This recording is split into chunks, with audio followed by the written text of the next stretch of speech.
Our father raped me and my sisters for 10 years until this happened. What if the darkest secret of your childhood was recorded, and 20 years later, your mother pressed play? Pinedale, Wyoming, a town nestled against the majestic Wind River Range, where neighbors knew each other for generations, and silence was broken only by wind in the pines or the occasional truck on Highway 191. On Aspen Street, in a house with faded blue shutters and a perpetually peeling porch, lived the Davis family. Mark Davis, stocky, his hands permanently stained with motor oil and his reputation as a jack-of-all-trades, ran a modest garage on the edge of town. His wife, Olivia, with kind, perpetually weary eyes the color of the mountain sky, gave her long hours, often night shifts, to the Sublette County Memorial Hospital. The house was animated by 5 daughters: Annie, serious beyond her years, a little mother to her sisters; Megan, whose quiet intensity and deep, observant gaze often seemed focused far beyond Pinedale; Katie, a perpetual ray of sunshine trying to diffuse any tension with an ill-timed joke; Lauren, a dreamy soul whose notebooks overflowed with poems and sketches; and Tammy, the youngest, whose carefree laughter once rang the loudest. 6 years separated the oldest from the youngest. From the outside, the picture of modest American life: school buses, summer picnics by the crystal-clear Fremont Lake, the smell of roasting corn at the Sublette County Fair, normalcy, or a masterfully maintained illusion. But behind that veil of the ordinary, during the long, quiet hours when Olivia fought for lives in sterile hospital wards, and the girls were left in their father's care, lived a silent, all-consuming terror, not just fear, but a soul-freezing panic that stretched across an entire decade of childhood. Mark Davis, whose role was to be their rock and protector, became their jailer and a source of unbearable pain for his own daughters. He built an impregnable fortress of silence on a foundation of insidious threats, manipulation, and a perverted sense of guilt he methodically hammered into their young souls. "This is our special secret, girls." His whisper, usually loud and confident in the garage, became slippery and dangerous here, like a snake's hiss. "Tell Mom, she'll hate you. Leave forever. They'll take you to a scary home in Cheyenne. You'll destroy our family." These words burrowed into their consciousness, paralyzing their will. Fear became tangible, sticky, cold, binding their tongues and thoughts, turning the house into a trap. And then she would appear, the old, battered Panasonic VHS camcorder, which Mark brought out with near-religious solemnity. The red recording light would glow like a cyclops eye in the half-light, and the low, insistent whir of the mechanism would slice through the silence, becoming the soundtrack to their deepest humiliation. For Mark, these tapes were perverse trophies, proof of his absolute power and impunity. For the girls, it was multiplying the pain infinitely, turning their suffering into something eternal and concrete. That sound, that sinister red light, etched themselves into the base of their brains, forever becoming triggers for panic attacks decades later. These proofs were stored in a hidden corner of the old, grease-stained metal cabinet in the far corner of the garage, among oil cans and the smell of gasoline, a place strictly forbidden under threat of immediate and brutal punishment. The mere thought of violating this ban made them nauseous.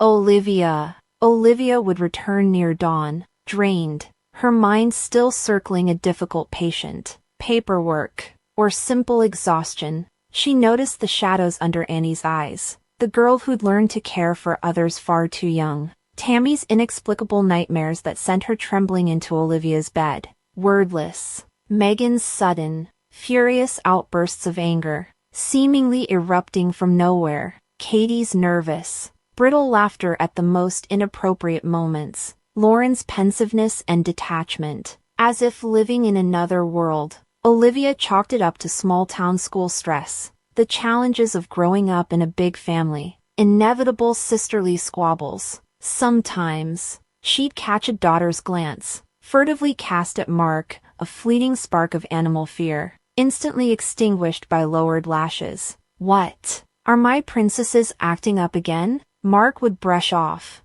embracing Olivia or running his hand through her hair with a show of tenderness. Hormones, honey, or school's piling it on. Let's not ruin the evening. He was a virtuoso of the facade, the life of the party at the church barbecue, the reliable neighbor ready to fix a snowblower, the dutiful family man at rare school meetings. Olivia, torn between physically and emotionally draining work, endless household chores, bills, and a gnawing guilt over her constant absence from her daughters, drowned her unease in rationalizations. They're just tired. It's a phase. Mark's strict. But he loves them. The deeper question, how could I not have seen, would later become an obsessive nightmare. Her personal torture chamber. Guilt became the air she breathed and the poison that filled her veins. Each daughter's escape was painful, marked by fear and a sense of betrayal towards those left behind. Annie was the first to break free, enrolling at the University of Wyoming in Laramie. Her departure wasn't a joyful launch but a flight, shadowed by constant anxiety for Megan, Katie, Lauren, and Tammy. Megan followed, choosing a college in Fort Collins, Colorado ***, putting as much distance as possible, emotionally and geographically, retreating deeper into her cocoon. Katie, trying to drown internal pain in external chaos, bolted to Salt Lake City, immersing herself in the hectic life of a waitress and a string of superficial, uncommitted relationships. Lauren found ghostly solace in art, moving to Portland, Oregon ***. But her canvases, even the brightest, bore the mark of deep, unspoken pain. Tammy, the moment she turned 18, literally fled to Denver, changing her phone number and trying to erase the road to Aspen Street from her memory. Their communication was sparse, strained, limited to brief birthday calls or equally rare, awkward meetings, usually at distant relatives' funerals somewhere like Rock Springs. An unspoken, ironclad pact: don't dredge up the past, don't ask questions, don't share. Each carried her own bloody, unhealed wound in an airtight cocoon of solitude. They tried to build lives. Annie became a meticulous, respected accountant in Denver. Megan, a brilliant but emotionally distant IT analyst in Seattle. Katie opened a cozy, popular cafe, Sunny Side Up, in Salt Lake City. Lauren struggled but sold her somber paintings in a Portland gallery. Tammy married a kind teacher and had a son, Jacob. But Mark Davis's shadow was ubiquitous. Trust in husbands and partners was eroded by suspicion and the fear of history repeating. The joy of motherhood was mixed with paralyzing anxiety for their own child's safety. A constant, exhausting vigilance. The space of an elevator. A small windowless room. The specific smell of motor oil at a gas station. The sound of an old projector in a theater. Anything could trigger a wave of panic. Make the heart race wildly. Palms turn clammy. They saw therapists, psychologists, tried medication, but the darkest truth, the root of their pain, remained locked in the deepest, darkest dungeon of their souls, too shameful, too destructive to bring into the light. The wall of silence seemed unbreachable.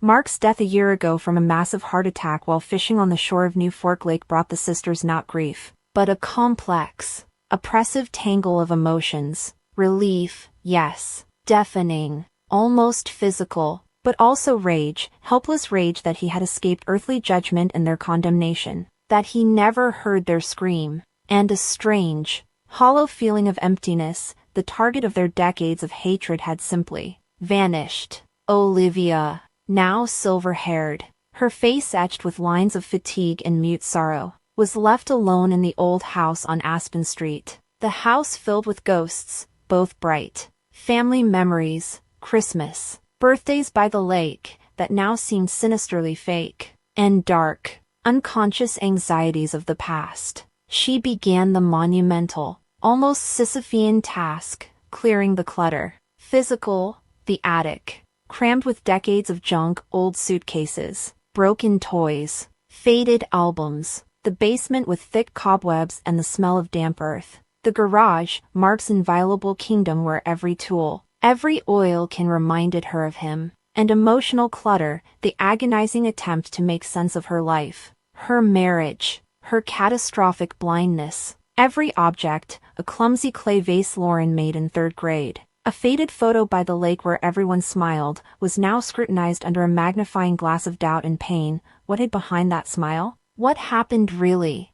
That fateful, rainy Tuesday in October, the wind howled down the chimney. Bare branches of the old maple tapped the roof like skeletal fingers. Olivia, wrapped in Mark's old cardigan, out of habit, cosmic irony, decided to storm the heart of his kingdom, the garage. Dust hung in an impenetrable column in the beam of a powerful flashlight, mingling with the acrid smells of old motor oil, gasoline, rust, and something musty. Like a tomb, groaning, she moved heavy boxes of bolts, nuts, and unidentifiable metal bits, shifted tires from the long-sold Ford F-150, blue century-old dust-off crates marked in his illegible scrawl, parts 87 Chevy, miscellaneous tools. The work was monotonous, exhausting. Then, shifting an especially heavy box of chains and cables, she felt something scrape the concrete floor. She looked at the inner wall of the old, leaning metal cabinet Mark had welded himself years ago. A layer of dark green paint was worn away near the floor, revealing a thin, almost invisible line, not a scratch, but an edge. Her heart inexplicably raced, defying logic. Fingers trembling not just from cold and effort found a barely perceptible groove near the bottom. A fingernail pried. A thin, flexible metal plate, cleverly inserted, gave way with a quiet, protesting creak. Behind it gaped a dark, narrow niche, seemingly chiseled into the wall itself or behind it. And there lay a solitary rectangle, a gray plastic VHS videotape cassette. No label, no inscription, covered in a thick, velvety layer of gray dust and cobwebs, as if a spider had guarded the secret for centuries. Olivia pulled it out. The cassette felt unexpectedly heavy and cold in her hand. Why hide one tape so meticulously? The image of that bulky Panasonic camcorder surfaced in her memory. Mark filming Christmas 1992. Tammy's birthday in 1995. Then it vanished. Broke. Threw it out. He'd grumbled once in answer to her absent-minded question. Now that threw it out took on a sinister, new meaning.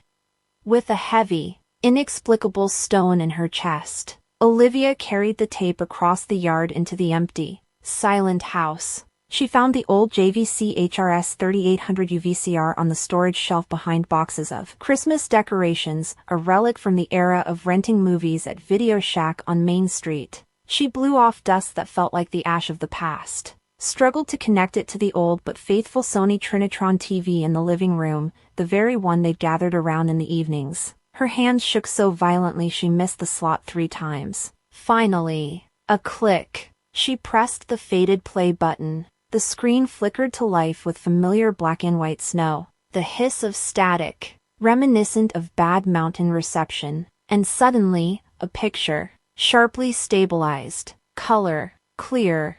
Olivia's heart stopped for a second, then hammered against her ribs with such ferocity she feared it would burst. She recognized their old living room with painful clarity. That same worn avocado green sofa with threadbare armrests. The hideous geometric patterned 70s rug she'd hated. But Mark insisted was practical. A shaft of sunlight fell from the window onto the polished wooden floor, bright, cheerful, horribly incongruous with what was to come. Then, little Tammy flitted into the frame. 5 years old, maybe, blonde hair in messy, lopsided ponytails Olivia herself had tied before leaving for her shift. Wearing her favorite bunny print dress, slightly too big, she stood in the middle of the room, awkwardly fidgeting with her dress hem, looking somewhere off camera. And Mark, he sat on the edge of the sofa, relaxed. He was saying something, smiling, but the smile, oh God, the smile wasn't his usual, slightly gruff one. It was strained, artificial, a mask. His eyes, cold, appraising, impassive, like a predator sizing up prey. Then he crooked a finger at her, A light, almost careless gesture, like calling a dog, and Olivia saw Tammy's whole body instantly tense to the breaking point, as if struck by a high-voltage current. Saw her big, trusting, childlike eyes widen impossibly, filling with pure, unchildlike, animal terror. That look, the look of a cornered animal seeing no escape. Tammy took a tiny, trembling step forward, as if her legs were made of lead, the floor beneath her shifting sand. Olivia turned off the TV, not with the button. She yanked the power cord from the wall socket with such force sparks flew. A heavy, absolute, crushing silence crashed down on the house, now suddenly alien. She stood in the middle of the living room, not breathing, her entire world flipped upside down, shattering into a million sharp, cutting shards, each piercing her heart. A deafening, piercing ringing filled her ears. An icy wave washed over her body, replaced by an inferno of shame, rage, and unbearable pain. She understood everything with horrifying, crystalline clarity, every vague alarm bell, every closed-off posture of a daughter, every nighttime terror dismissed as a bad dream, every inexplicable outburst of anger, every avoidance of their father. Their mass exodus to the ends of the earth the moment they turned 18, all the fragments fell into a monstrous, intolerable picture. 10 years, 5 of her babies, her flesh and blood, in this very house, under this very roof, while she saved other people's children at the hospital. Her own, he had, 10 years of nightmare, while she, blind fool, believed the facade. She vomited, without warning, convulsively, painfully, right onto that hated geometric-patterned rug. Then she was racked by tremors so violent her teeth chattered. Her knees buckled. She collapsed to the floor. Waves of emotion crashed over her, drowning her, all-consuming, suffocating guilt, blind, fool, bad mother, traitor, impotent, devouring rage directed at the dead Mark and at herself. Kill him. Tear him apart. Icy despair at the scale of the betrayal and its irreversibility. Grief tearing her soul apart imagining her children's pain. How could I not know? How did I miss it all? Ripped from her throat in a hoarse, ragged scream at the silent walls of the house. Now a hostile crypt of memories. She sobbed, beat her fists against the cold floor until they hurt, screamed into the void until her voice broke into a whisper. The dust on the cassette, the dust of the past, hiding hell for 20 long years, dust that now choked her mouth and lungs. Part 2, The Reckoning and the Long Road. Olivia didn't know how long she sat on the floor, back pressed against the dead TV, clutching the cursed cassette like the only reality in her collapsed world. It was cold and heavy. Then, chaos gave way to a cold, steely feeling, the necessity of action. She crawled to the telephone table, found the old address book with dog-eared corners. Finding Annie's number, her hand shook so badly she misdialed 3 times. Annie, it's Mom. Her voice, raw, alien. I need to see you, urgently. And Megan, Katie, Lauren, Tammy, please, get them, come, home. Pause, a gulp of air. It's about the past. I found something that explains everything. The last words came out a whisper. She couldn't say more, not over the phone. Gathering all 5 sisters back to Pinedale, under the roof of the Aspen Street house they feared and hated most, was a Herculean task. They arrived wary, irritated, frightened. Annie, composed but with shadows under her eyes, the weight of responsibility already settling back on her shoulders. Megan, pale, arms crossed tightly over her chest, a shield against the world. Katie, unnaturally quiet, her usual spark extinguished, twisting a tissue in her hands. Lauren, wide-eyed, looking lost, like a startled deer. Tammy, visibly trembling, clutching her car keys like a talisman. The sight of their mother, aged a decade in days, eyes swollen and red-rimmed, yet burning with a terrifying new resolve, stopped them cold in the familiar, dreaded living room. The air crackled with unspoken dread. Olivia didn't offer explanations. Words were useless now, cheap currency against the enormity of what she had to show. Silently, mechanically, she plugged the VCR back in, inserted the tape, turned on the TV, the static, the hiss, then the image, the avocado sofa, the geometric rug, the shaft of sunlight, little Tammy in her bunny dress, Mark's predatory smile, the beckoning finger, the look of pure, unadulterated terror in 5-year-old eyes. That single, agonizing step forward. The silence in the room after Olivia hit stop was profound, suffocating, not just quiet, but a vacuum that sucked the air out of the room. Then, the dam broke. A choked gasp, maybe from Lauren. A low, guttural moan ripped from Megan's throat, instantly stifled. Katie doubled over, violent sobs racking her frame. Annie stood rigid, face ashen, knuckles white where she gripped the back of a chair, staring not at the blank screen, but through it, into the abyss of memory. Tammy whimpered, a small, broken sound, her hands flying to cover her face. Their private hell, their secret nightmare, had just been projected onto the wall of their childhood home. Proof, tangible, undeniable proof. Girls, my darlings, Olivia's voice was a broken rasp. Forgive me, please, forgive me. I didn't know, I didn't see. She couldn't continue. Sobs choked her.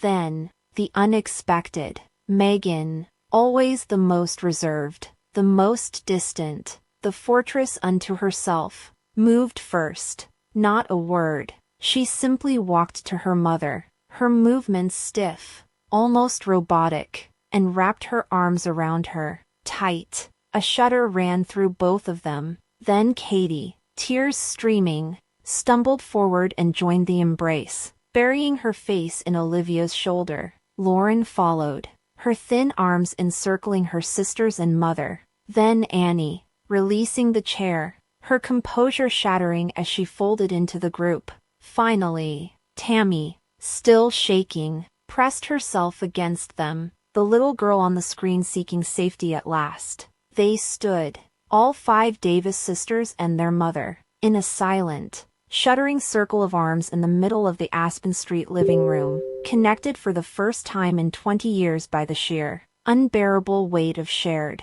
unspeakable grief, and a strange, fragile sense of relief. The truth, however horrific, was out. The secret was no longer theirs alone to carry.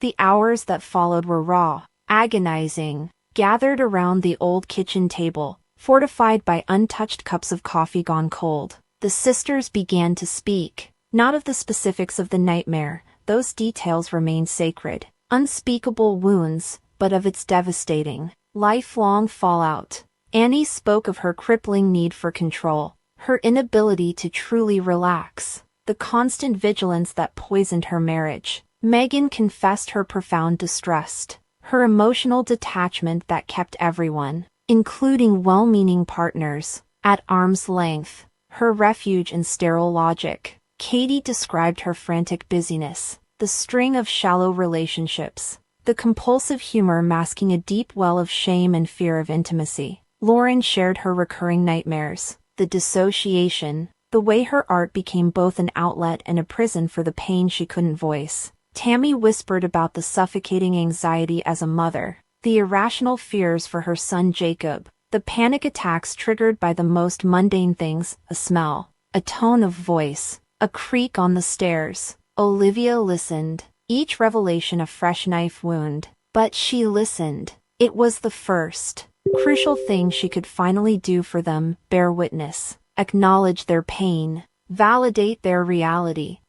One tape. But they all knew. There were more, many more. They knew where. The next morning, a grim procession made its way back to the garage. Olivia pointed to the niche. Together, With a mixture of revulsion and grim determination, the sisters found the rest, a cardboard box, crammed full, dozens of VHS tapes, neatly stacked, the physical evidence of a decade of horror. The weight of the box was sickening. The decision to go to the authorities wasn't easy. Mark was dead. Justice, in the conventional sense, was impossible, but the truth demanded recognition. The law needed to acknowledge the crimes, and crucially, these tapes were toxic. They couldn't be thrown away. They had to be destroyed officially, legally, ensuring they could never resurface. The Sublette County Sheriff's Office in Pinedale was small, used to bar fights and stray cattle. The story told by 5 adult women, backed by that damning cardboard box, left the deputy behind the desk visibly stunned, then deeply somber. A case was opened, though the suspect was deceased. The goal, official recognition of Mark Davis's crimes, the seizure and destruction of the illicit materials, and, vitally for the sisters, obtaining formal documentation certifying them as victims of severe childhood sexual abuse. This paperwork was the key to accessing specialized, long-term therapy covered by state victim assistance programs and federal grants. The court proceeding in Lander, Wyoming ***, the county seat, was a formality in legal terms but a psychological gauntlet. Written victim impact statements were submitted, powerful documents detailing not the acts, but the profound psychological trauma, the shattered trust, the lifelong consequences impacting their mental health, relationships, and ability to work. Psychiatric evaluations corroborated the deep scars of complex PTSD. The prosecutor spoke with quiet fury about the monstrous breach of trust, the perversion of fatherhood. The judge, her face grave, issued the ruling. Mark Davis was posthumously adjudicated guilty of sustained sexual abuse of his minor daughters. All videotapes were ordered immediately destroyed under court supervision. The Davis sisters were formally recognized as victims. The destruction of the tapes was a brief, almost clinical event witnessed by a court officer. As the box fed into the industrial shredder in a nondescript county facility, the whine of the blades cutting through plastic and magnetic tape was deafening. For the sisters watching via a video link from Pinedale, only Olivia attended in person. It wasn't cathartic joy, but a profound, shuddering release, a symbolic severing. The physical manifestations of their torment were gone, reduced to anonymous, harmless fragments. But the path to healing was just beginning. Legal truth was established, but the deep scars on their souls remained, supported by Olivia, who now dedicated herself entirely to them, their children, and their recovery. The sisters embarked on the long, arduous journey of therapy, individually and, cautiously, sometimes together. They sought out trauma specialists trained in EMDR and somatic experiencing. They found online support groups for adult survivors of familial abuse. Discovering they weren't alone, Olivia became their staunchest ally. She listened without judgment when the weight became too much. She babysat Jacob and her other grandchildren so her daughters could attend therapy sessions. She learned about trauma responses, becoming a source of steady, unconditional support, the maternal anchor they had lacked. She carried her own burden of guilt, but channeled it into action, into being present. Annie slowly learned to relinquish some control, discovering the fragile trust and letting her husband share the load. Megan, in the safe space of therapy, began tentatively exploring the walled-off parts of herself, allowing vulnerability a tiny foothold. Katie channeled her energy into her cafe, finding genuine joy in creating a warm community space, her humor slowly losing its frantic edge. Lauren's art began to show glimpses of light amidst the shadows, a reflection of the pain slowly finding expression and release. Tammy learned grounding techniques to manage her anxiety, finding strength in protecting her son not through fear, but through building security and open communication.